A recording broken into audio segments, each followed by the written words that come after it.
evening, everyone. Welcome to One Brockton. One Brockton is a show that brings to you by Haitian Community Partners in collaboration with MCTV. So it's a pleasure to be here with you tonight. And tonight we have a guest. It's someone in the community that's been working in the community for a long time, and so I will let her to present her, give her a little bit of background of herself.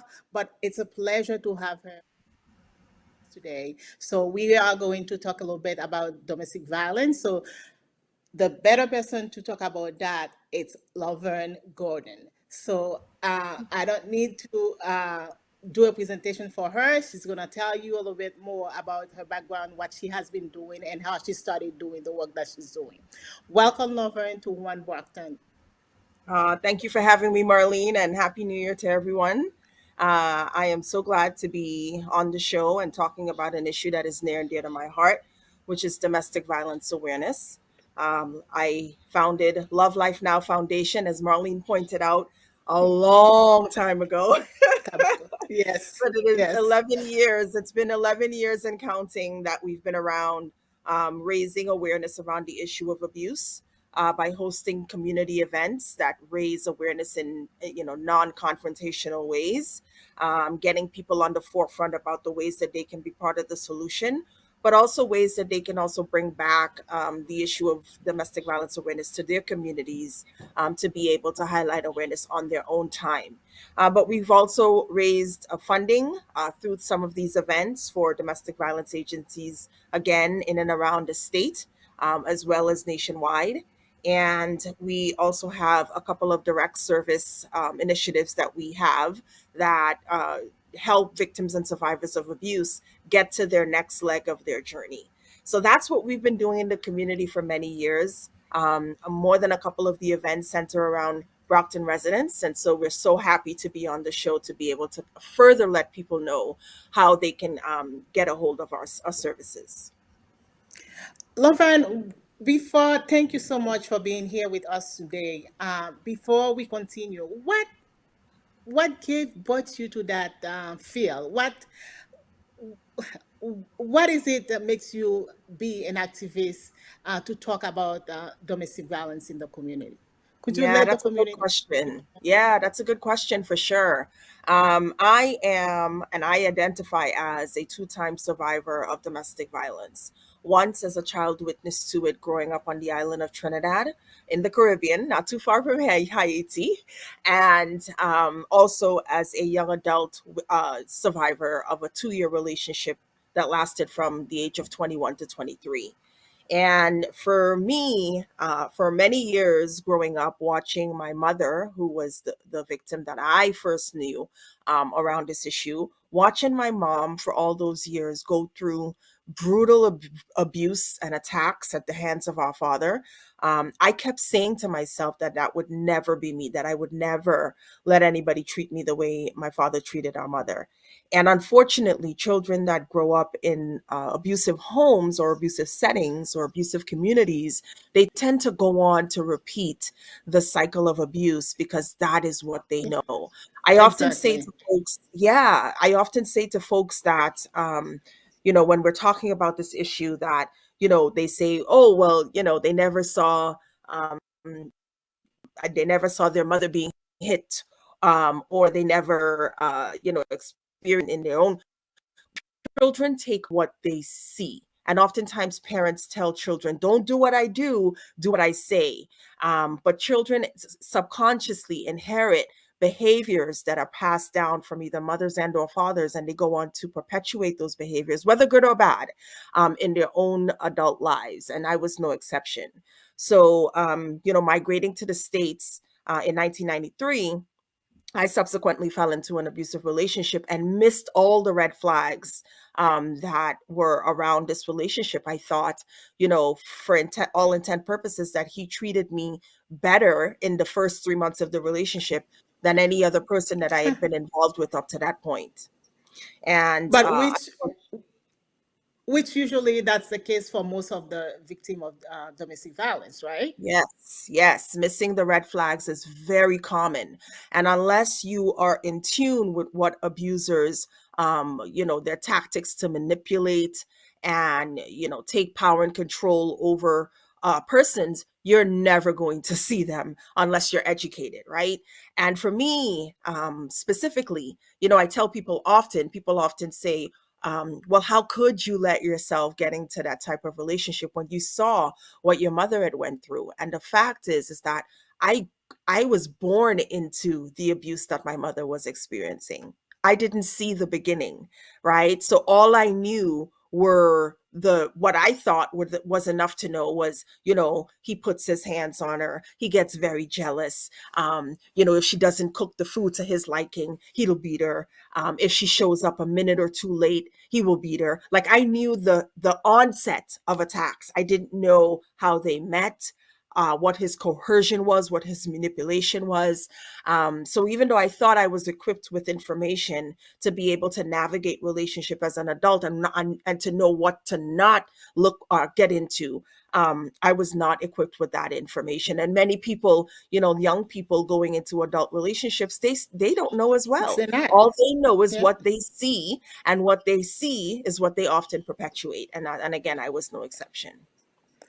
Yeah, usually you see things in the surface, so you don't know what is deep inside. So you don't know the deep Hmm. stories inside. So Correct. it's a mistake that anyone can make. So, Lovern, Yes. in your work, what is the most challenging have you encountered in helping people working in domestic violence? People that are oftentimes at the juncture where they've either decided that they want to leave because they've reached their breaking point, or they're thinking about leaving. The biggest obstacle is fear, right? And I can speak to that as a survivor myself, because you get to that point where that what's happening isn't what it's supposed to be. Relationships aren't supposed to be full of emotional, physical, and verbal Mm-hmm. abuse. And you tell yourself, okay, I'm ready to make a change, but what does the other side look like? All I've known is this abuse, right? So what's on the other side for me? Is when I go out there, is anybody else going to love me the way this person says they have loved me? Is somebody going to be able to take care of my children? Is somebody, all the roles that the abuser, took, is somebody else, or am I going to be able to do this on my own, right? So pay the bills. It could be, taking care of the children. It could be, status in the community. It could be whatever the case. There's so many barriers that keep victims from leaving. And at the very core of that is fear. And so I think that's one Fear. of the big obstacles. Yeah. I mean, because people, again, even if you're decided that you want to leave now, or you're thinking about leaving, the unknown is insanely scary. And then at the core, you might have an Yeah. abuser who is threatening you with many different things, to make you stay and fearful. They may be saying, I'll kill the pet. I will harm your parents. I will harm you further. I will harm the children. I will take the children. I will make sure you don't have custody. I mean, I will have you deported, right? So there are all these things that they're hearing from their abuser, not understanding that none of that will be true if you seek help, and seek help safely. But all they know is what they know, and what they know is in front of them, being presented to them by their abuser. So fear, at the core of it, is fear.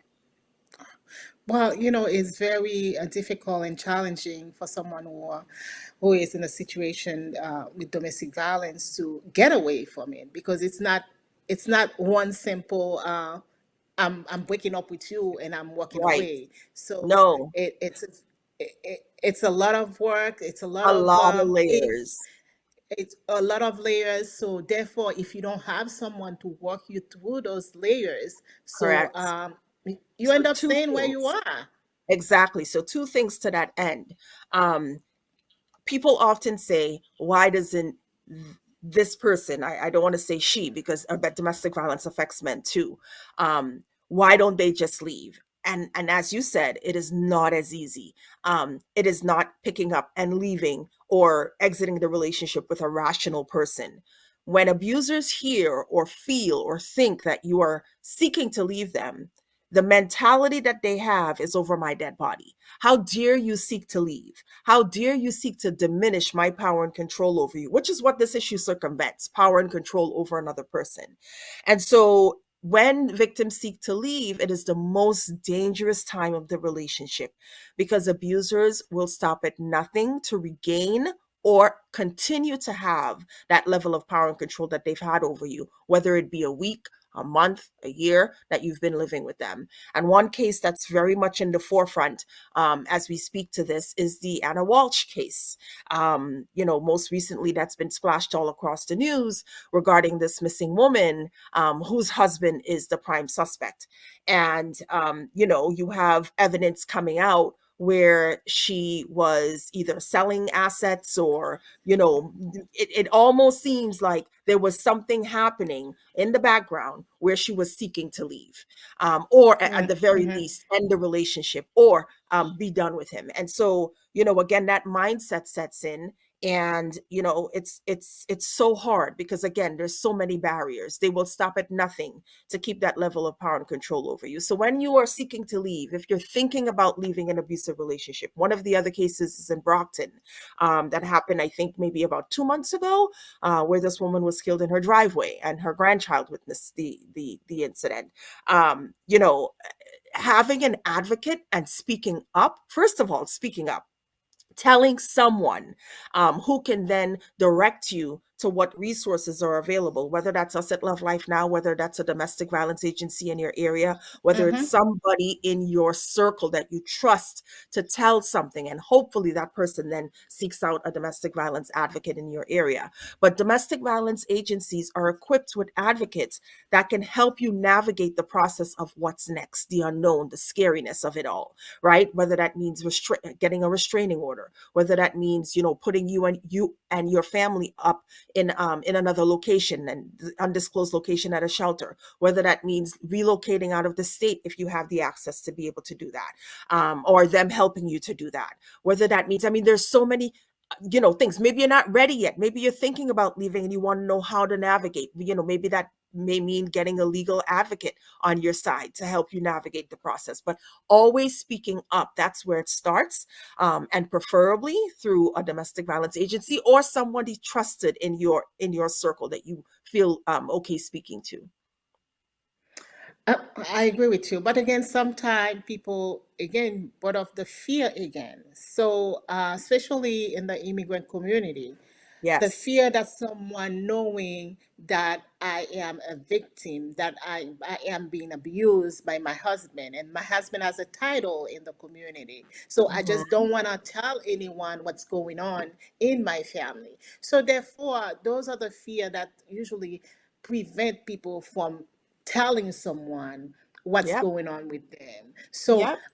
again, what do you think are the most effective challenges for preventing DV in our communities? Well, one of What the do you, biggest, as you said, those are legitimate fears. But eh, to the end where there is help available, always it's the idea of not knowing where that help exists, that the challenges exist. I think is the next step, right? So now you know that you want to leave. Now you know you want to tell someone, but who do I tell? And I think it's getting informed about what resources are in your area. Love Life Now specifically exists to point people in the right direction for help. And if not us, well then there have been a lot of clergy that have come on board, especially within the last maybe 2 or 3 or 4 years, really, through AFAB, specifically, that have been getting trained around the issue of domestic violence, right? And a lot of churches are very much pastors, are sometimes the first point of contact that people will reach out to. Hospitals, if you decide to go, oftentimes when you go for a physical, one of the questions that they ask you, or even to see the doctor, is, are you safe? And they have yeah. relevant resources available in your language to be able to assist you with what's next. Domestic violence agencies, family and community resources have French speaking folks on hand to help with the next leg of the process, Portuguese speaking folks on hand. And so, again, it's just being in the know that there's always help available, but it does take speaking up. This type of abuse, whether it be verbal, emotional, or physical, breeds in silence. As long as you are keeping silent about their secret. This is not your secret to hold. This is not your guilt to carry, and this is not your shame to carry as well. As long as you're holding on to that, the more they feel equipped to continue to exert abuse upon you. But it's never, the answer is never to stay silent and accept that this is what it is. It is not what it is. Nobody deserves to live in fear or with No. abuse. So, well said. So, therefore, the resources are here. We do have the resources in the community, and but the first step, it will be for the woman or for the men to take the first step and talk Yes. about it and Yes. ask someone for help. So, Yes. because if you don't, therefore, no one will, because we don't No one sometimes don't knows. we, no one will know, You and and not you're only go ahead, Marlene. again, from your point of view, you saw your mom living in an abusive relationship. You witnessed that, but at the same time, you think that you were equipped to it, but you never received any support to let Because you I never said know. anything. I never said There we anything go. as a child. So you have two, I had two things working against me. One, I'm a child, 10, 11, 12, 13, 14 years old, going to school. I am deflecting what I believe is the shameful thing that is happening to my mom. I don't want anybody to know, right? So I'm not telling teachers. And then, and the Black community, right? So you're told what happens here stays here, right? Don't bring our business out to the streets. Don't talk to anybody. So you're going to school as if nothing has happened, but you have the world on your shoulders. You have the world of fear on your shoulders, not just for you, but for your mom. Your heart aches every day for her. You're traumatized, but you can't share that, right? You don't feel like you're privy to share that. Now, if you're a grown up, right now you have the idea of this shame and this guilt that you're carrying around, that you'll be looked upon as weak, that people will shame you, that people will question you, that people will look at you as less than, that people will ostracize you, that you'll be extorted from the community. If it's the immigrant community, you're talking about folks, or you yourself thinking that you might get deported, right? Because again, you've heard that so many times from your abuser. You might think that you might get arrested because you've stuck around for the abuse. All of those things are not true. But again, your abuser prides themselves on keeping you silent and, under the guise of love. And that is certainly not the case with this issue at all. I know. So the advice that we can give people that's watching today, so is to talk about it, Yes. reach out to someone, and your Yes. children witnessing, they are victim as well. Even though you're Yes. trying to protect them, they are victim of the TV as well. And Yes. don't be afraid what will happen to them. So seek some services and resources so that can help your family as a whole. So and I don't know if you. I just want to put out. So Laverne has her Ah, book last year. I have my copy, but I haven't signed yet. ah, we have to get that fixed. We have to get that fixed. I definitely we have to have that fixed. So, Lovan, I started to read it, but you know what? Some point, I put it down. Yeah. So because when I'm reading it, so I have to take time to digest, to understand, and to see as a child and as a young adult your life. And you know what's the beautiful thing about it, Lovern? It's because you did not let that define you. Yeah. You did not let Yeah. it define you. So Yeah. you find strength. You find strength to move on. You find strength to make something out of it and try Yeah. to help others to do not let DV to keep them down. So I Yeah. am very proud and I'm a fan and I will tell people things will come to you in your life, but do not let them define you. So you gotta find a Yes. way to move on and work through it. So what do you think?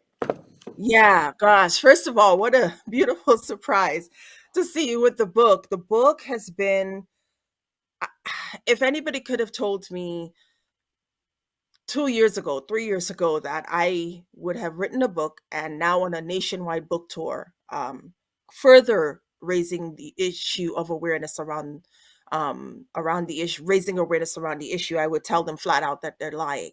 But like you said, there are things that come to you, and again, when you're at that point saying, I don't know if I can do this, or I'm ready to do this but I'm scared, I don't know what's next. um you know Fear lives again in silence, and the next leg of the journey was no cakewalk for me. And for any survivor, it's never that easy to just sort of get up and then brush yourself off. That happened to me. But I'm going to be okay. They're like getting out or unlearning these behaviors. There's a lot of layers to it. So for me, it involved church, it involved speaking up, it involved reintegrating with society and trusting myself, it involved therapy.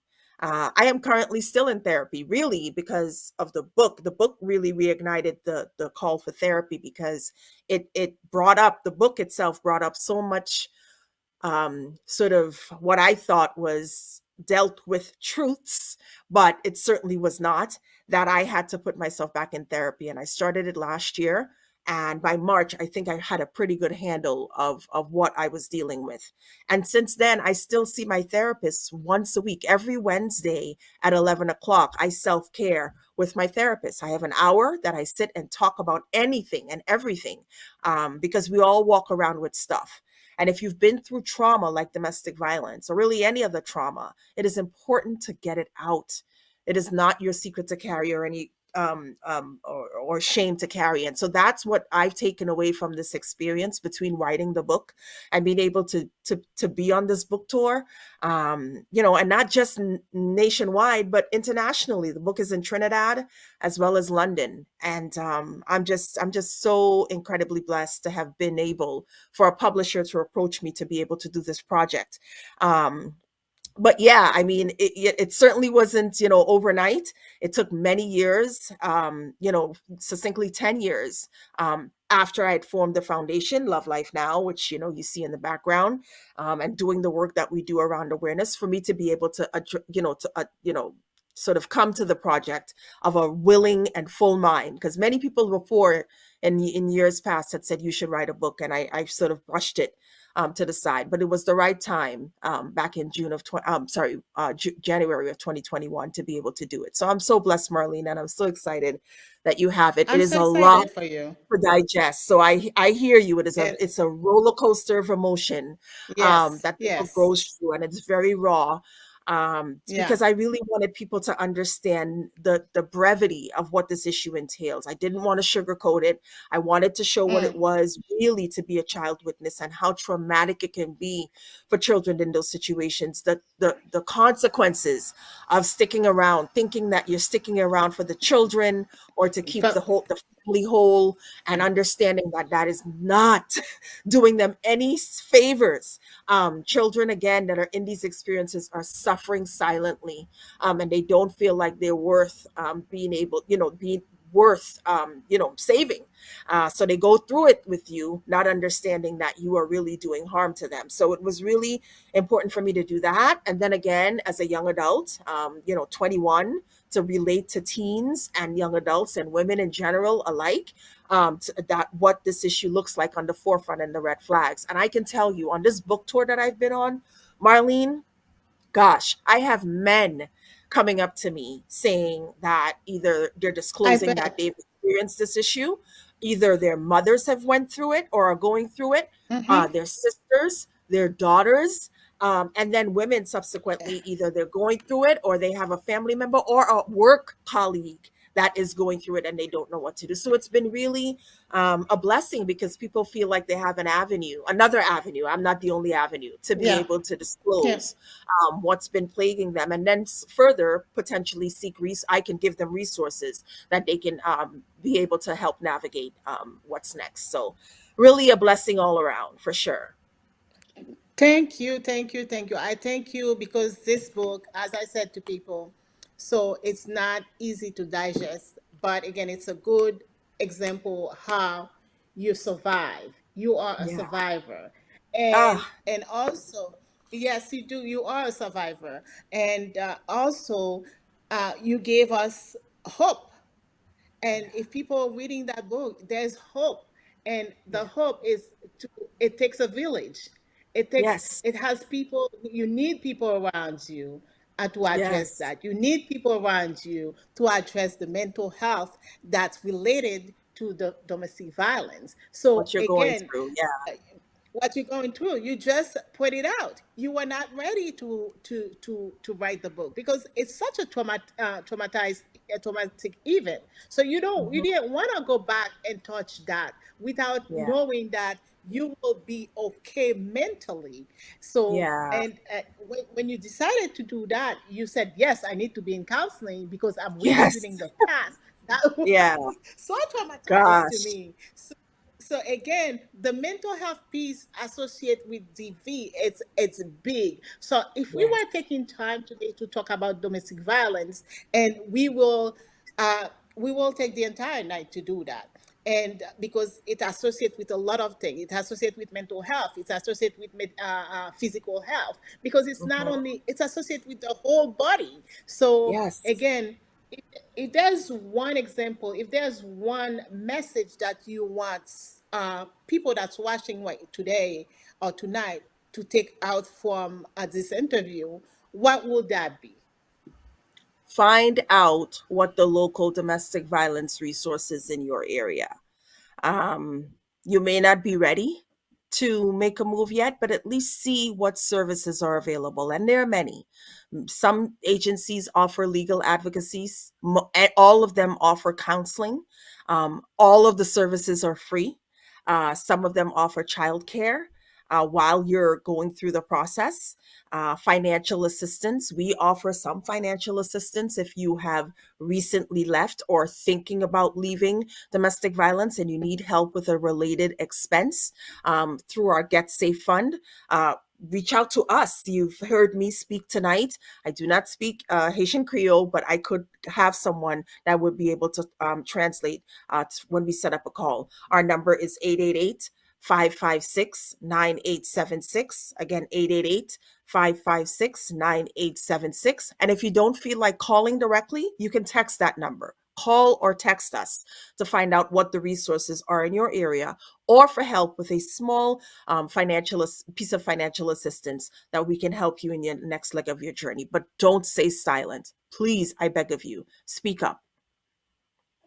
Yeah, so the key is for people to speak out. So because if you don't talk, if you don't reach out to someone to talk about what you're going through, we won't be able to support you. No one will be able to give you the resources that you will need to make a step, to make a move. Yeah, So yeah. we encourage everyone. So if you are in a relationship, then you feel that it's not settled the right way that you think relationship should be. So I'm no expert in relationship, but again, you will know when someone is treating you the right way, when someone is not treating you the right way. So Your gut will talk to therefore, you and it will speak to you loudly. Your gut will speak to you. yes, yes, you need to follow through with that and reach out to someone. And Laverne, so I just want you to say the last word. And I know we did not have time to talk about the mental health that associate with domestic violence, so we can leave that for another show. But if you want to, in closing, please, what do you want people to know more about DV? Yeah, I'll repeat our number again, 888-556-9876. Call or text that number to find out what the resources are available to you. But also that you deserve a life free of domestic violence. You deserve to live a life with peace of mind. And if you don't have that in your home, the most sacred place that is known to you, the place where you're supposed to come and feel safe, please, I beg you, whether again, domestic violence isn't always physical, it comes in the form of emotional and verbal abuse. And so if you're bound by that, please know that it is not the end all. It is not where you are destined to be. Please speak up and let the journey of healing and safety start there. we want to let everyone knows that domestic violence has no boundaries. It happens everywhere. It's happening in the most affluent household that you can imagine. So it happened in the minorities. It happened in the middle class. It happened in the upper class. People that are educated. It happened everywhere. But the most thing that we need to understand is to speak up, reach out. So, in that note, I want to thank Laverne for her time, and I really appreciate you, and I really love you. Please keep going, keep the journey going, and we want you to continue to do the work that you're doing safely. Thank you for your After time God, yes. tonight. Amen. Thank you, Marlene. Thank you. Appreciate you.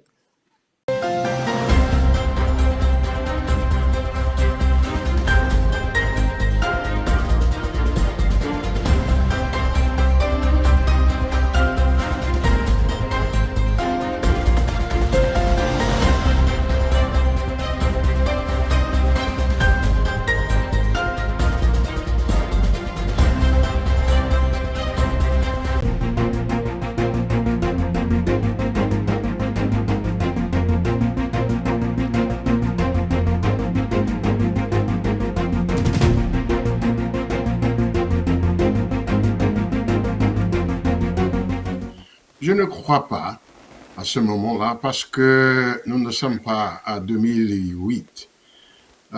Je crois que au moins jusqu'à à maintenant, il n'y a pas une fragilité du système bancaire américain qui s'était généralisée. La réponse des autorités américaines était trop vite. C'est une question de liquidité. Les actifs de la banque ne sont pas fragiles comme il était le cas en 2008. Et il y avait de toute façon une fragilité qui était une conséquence des élévations des taux d'intérêt. Mais je n'imagine pas qu'on va entrer à une crise de type de 2008. Et il y aura une réduction de croissance aux États-Unis, à l'Europe aussi, comme on était attendu, mais sans de conséquences financières pour la région, j'imagine. Merci et beaucoup, et professeur Dr Canuto, pour ces précisions.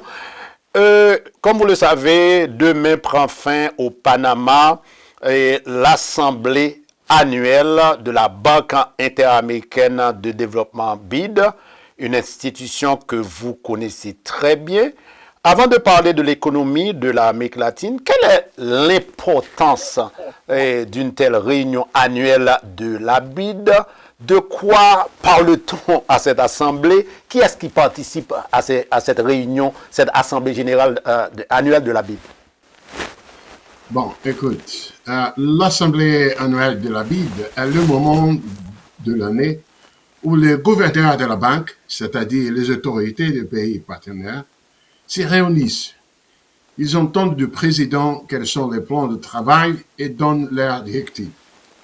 Il existe également des réunions bilatérales entre les gouverneurs et le président pour traiter des questions spécifiques à chaque pays. En général, il y a aussi des événements parallèles. Bon, cette année sera la première réunion avec le nouveau président, Ilan Goldfein. Et au cours de sa campagne et de son allocution d'ouverture, Ilan a proposé que la BID soutienne l'Amérique latine et les Caraïbes dans son rôle particulier dans le contexte mondial actuel, en fournissant une énergie abordable, fiable et verte, en plus de contribuer à la sécurité alimentaire régionale et internationale. Cela comprend la conservation de ses ressources naturelles et de sa biodiversité. À cette fin, la BID doit promouvoir le développement ancré dans des réformes structurelles et des investissements dans des infrastructures physiques et numériques durables. Maintenir l'accent sur l'intégration économique dans le but simultané de rendre la région plus compétitive tout en renforçant le tissu social et en protégeant l'environnement. La lutte contre la pauvreté, l'amélioration des services d'éducation et de santé font déjà partie du mandat principal de la banque. Ceci est particulièrement opportun étant donné le contexte actuel dans lequel les sociétés de la région ont clairement l'impression qu'elles ne reçoivent pas de services adéquats du secteur public. Et, Docteur Canuto, c'est extrêmement important et d'autant plus que nous vivons une période post-Covid. Bon, pendant 2 ans, l'Amérique latine particulièrement a été affectée, notamment les populations qui n'ont pas un niveau d'éducation assez élevé. Et est-ce que brièvement, vous pouvez nous dresser un tableau d'ensemble de l'économie des pays de l'Amérique latine et des Caraïbes et pour cette période, je dirais, post-Covid? En Amérique latine et les Caraïbes, ensemble, la croissance économique devait reculer de 3,9% l'année passée à 1,8% cette année, à 2023. La croissance devrait augmenter un petit peu à 2,1% l'année prochaine, mais cette évolution-là va refléter le resserrement des conditions financières, la baisse de prix des matières premières exportées et des révisions à la baisse de la croissance des partenaires commerciaux. À la région, l'inflation reste sous pression dans la plupart des pays, bien qu'elle a déjà atteint son pic. Mais la convergence de l'inflation vers les objectifs à chaque pays peuvent prendre un certain temps car plusieurs composants restent sous pression dans la plupart des pays. En conséquence, les taux d'intérêt devraient rester élevés pendant un certain temps. Les cycles de taux d'intérêt élevés n'ont pas encore été arrêtés au Mexique et en Colombie, par exemple, et il n'y a pas de clarté décision finale sur le nombre de décharges supplémentaires à effectuer. Au Chili, Pérou et Argentine, malgré la fin des cycles haussiers, il est possible que les taux d'intérêt restent à un niveau élevé pendant une période prolongée jusqu'au processus de désinflation confirmé.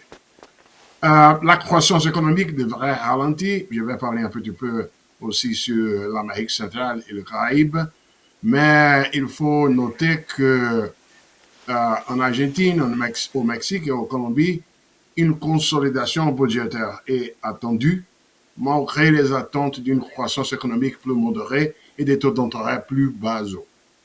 Au Chili et au Pérou, discussion sur l'adoption des agendas et politiques budgétaires plus expansionnistes impliquent des risques de détérioration des comptes publics. L'agenda politique sera important à cette année-là. En Colombie, les discussions sur les réformes structurelles au Congrès génèrent incertitude quant à l'évolution des cadres budgétaires, pendant que le Chili fait face à un tableau similaire et en même temps des avancées dans la proposition de nouvelle constitution dont le vote doit avoir lieu cette année. En Argentine, ajustement budgétaire et macroéconomie a convenu avec le FMI qui ont été renouvelés cette semaine que passée. Ça sera un programme pertinent pour les élections d'octobre. Ils font face à une résistance croissante. Et Pérou, comme on le sait, traverse un scénario de forte instabilité politique au milieu des changements d'emploi et les protestations.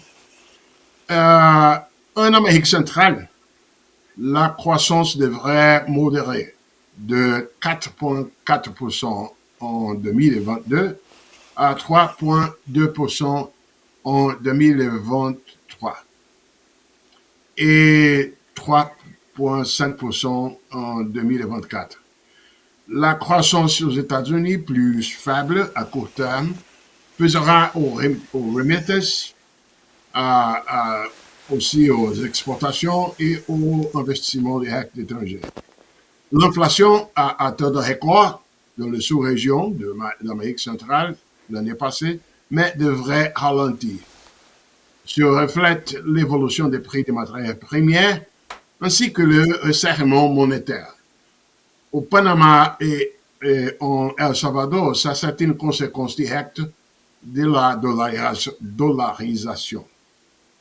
Les perspectives de croissance modeste impliquent des progrès longs sur réduction de la pauvreté, en particulier au Honduras et Nicaragua, pays les plus pauvres de la sous-région. De toute façon, en même temps, le Panama devrait être la croissance la plus rapide de la sous-région économique, 4,5% à 2023 et 2024, soutenu par l'exploitation minière et investissement. Bon, la croissance dans les Caraïbes, à son tour, devrait ralentir pour 5,6% en 2023 et 5,7% en 2024, depuis 7,7% l'an dernier. Hormis la Guyane, qui reste dans une croissance alimentée par le boom de ressources naturelles, la sous-région fait face à de nouveaux vents contraires. Bien que 2022 ait vu la résurgence du tourisme, aussi un net ralentissement de la croissance des économies avancées, est susceptible de ralentir la reprise. Il sera plus difficile pour de nombreuses îles de riz financiers, la dette et de financer d'importants déficits budgétaires courants à cause de l'élévation des taux d'intérêt à l'économie globale. Parmi les grandes économies des Caraïbes, la croissance en République dominicaine devrait atteindre un solide 4,9% en 2023 et 2024. En revanche, l'économie haïtienne devrait se contracter la 5e année consécutive en 2023. Il reste en proie à la violence et l'instabilité, avec près d'un sur 5 années souffrant de 5 enfants, un chaque 5 enfants souffrant de malnutrition chronique. Le chiffre que j'ai mentionné, je dirais le prospect de la Banque mondiale. Docteur Canuto, je sais que après la crise Covid, on a actuellement la crise en Ukraine qui a particulièrement bouleversé, je dirais, l'économie de plusieurs régions avec la hausse des prix de l'énergie. Est-ce que cette crise de l'énergie qui secoue particulièrement l'Europe, qui dépendait notamment du gaz russe, est-ce que la crise de l'énergie au niveau européen, est-ce que c'est la même situation pour les pays de l'Amérique latine? Non. La région était affectée de manière différente. J'explique.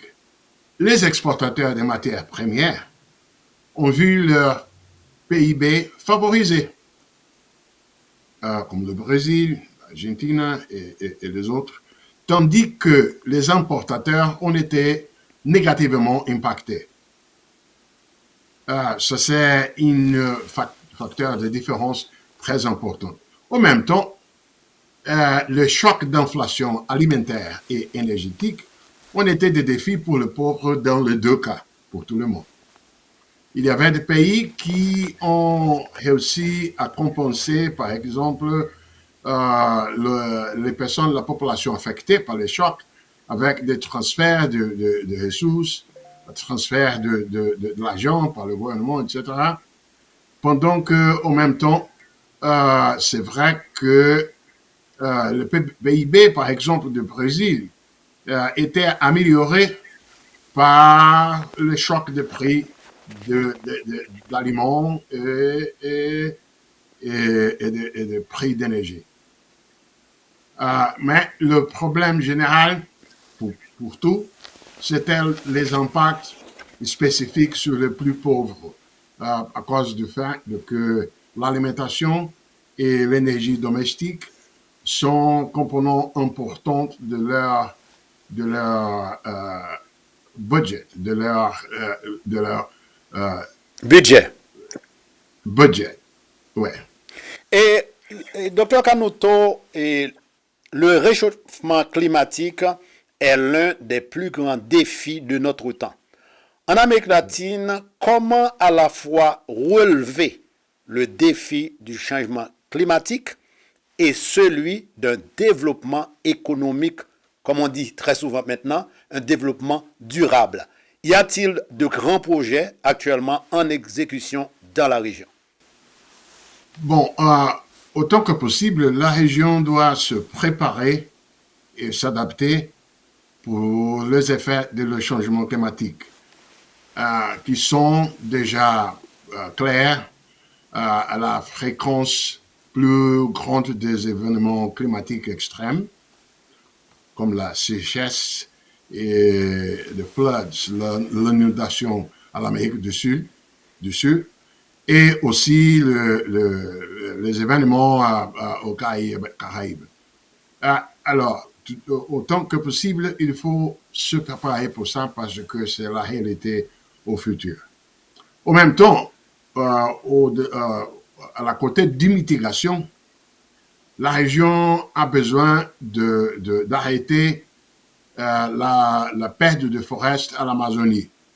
Parce qu'aujourd'hui, c'est la plus grande contribution négative que la région pose pour l'agenda du changement climatique. C'est la perte d'Amazonie, etc. En même temps, comme vous avez parlé sur les projets de développement économique, il y a les opportunités posées par les projets de green infrastructure, de l'infrastructure verte. Comme par exemple le projet que le BID, comme on a parlé, a annoncé son intention de supporter. Les projets d'infrastructure verte peuvent concilier le développement économique et le combat au changement climatique. Mais il n'y a pas à ce moment-là de grands projets en exécution dans la région. C'est une opportunité de concilier les deux agendas clairs pour la région. Un autre aspect à aborder aujourd'hui à notre émission, Dr Kanuto, la compétitivité des économies de l'Amérique latine par rapport, je dirais, aux trois principaux grands marchés mondiaux que représentent les États-Unis, la Chine et l'Europe dans son ensemble. Comment faire face à la compétitivité par rapport à ces trois grands marchés? Écoute, la compétitivité des économies de la région dépendra principalement de la réalisation ou non des devoirs en matière de politique publique. Tout d'abord, amélioration de l'environnement des affaires, c'est très important, d'investissement dans les infrastructures, d'amélioration de l'éducation et des politiques de réduction de la pauvreté. La stabilité politique et macroéconomique sera également importante. Le point que je dois renforcer, c'est que l'agenda de compétitivité dépend particulièrement de ce que les gouvernants de pays font. Ce n'est pas de dehors. Il faut faire les pays attractifs pour les investissements et l'attractivité des pays comme destination des investissements dépend particulièrement si la façon de faire de business est agréable, s'il y a minimum les infrastructures qui sont nécessaires et s'il y a disponibilité de main-d'œuvre avec le minimum d'éducation et surtout, il n'y aura pas des investissements de Paris au pays au milieu de la compétitivité s'il n'y a pas de stabilité politique antérieure et un minimum de stabilité macroéconomique. Ça dépend du pays. Restons sur le thème de la compétitivité, Dr Kanuto. La révolution numérique et technologique à changer, je dirais, les modes de production et d'échange. Comment, par exemple, l'Amérique latine se situe-t-elle par rapport, par exemple, aux pays du sud-est asiatique dans la production de biens et de services? Regarde, la transformation numérique offre de vastes possibilités d'accroître la productivité dans les activités des secteurs publics et privés. C'est bien, ça c'était peut-être la seule bonne côté de la crise de Covid. D'accord? C'était montrer le potentiel de la transformation numérique. D'accord? Mais en même temps, encore, le défi résidera dans l'éducation de la main-d'œuvre du pays, d'accord? Et les investissements d'infrastructures nécessaires. Parce que, de toute façon, la transformation numérique pourrait laisser dehors un contingent très grand de la population de la région. Il faut, je retourne tout le temps à un ensemble de leçons, de devoirs domestiques qui sont nécessaires pour que les pays individuellement peuvent réussir à l'environnement global. La crise du Covid, Dr Canuto, et la guerre en Ukraine ont ouvert un grand débat sur la mondialisation telle que nous la connaissons aujourd'hui. L'économie mondiale ne peut plus continuer à dépendre des usines chinoises et du gaz russe, selon de nombreux observateurs. Cette situation ne représente-t-elle pas, Dr Canuto, une opportunité pour l'Amérique latine? Oui, c'est vrai. Écoute, il y aura des opportunités de, pardon l'anglais, mais nearshoring et de friendshoring. Ça veut dire le transfert des activités des chaînes globales de valeur pour à côté de grands marchés des États-Unis, etc. Il y aura aussi une chose qui peut devenir très importante, que c'est le power shoring. Ça veut dire tirer parti des opportunités de production d'énergie moins chères. Comme vous avez parlé correctement sur la chose de gaz de la Russie. Mais encore une fois, les devoirs domestiques qu'on a déjà mentionnés seront nécessaires pour que cela se matérialise.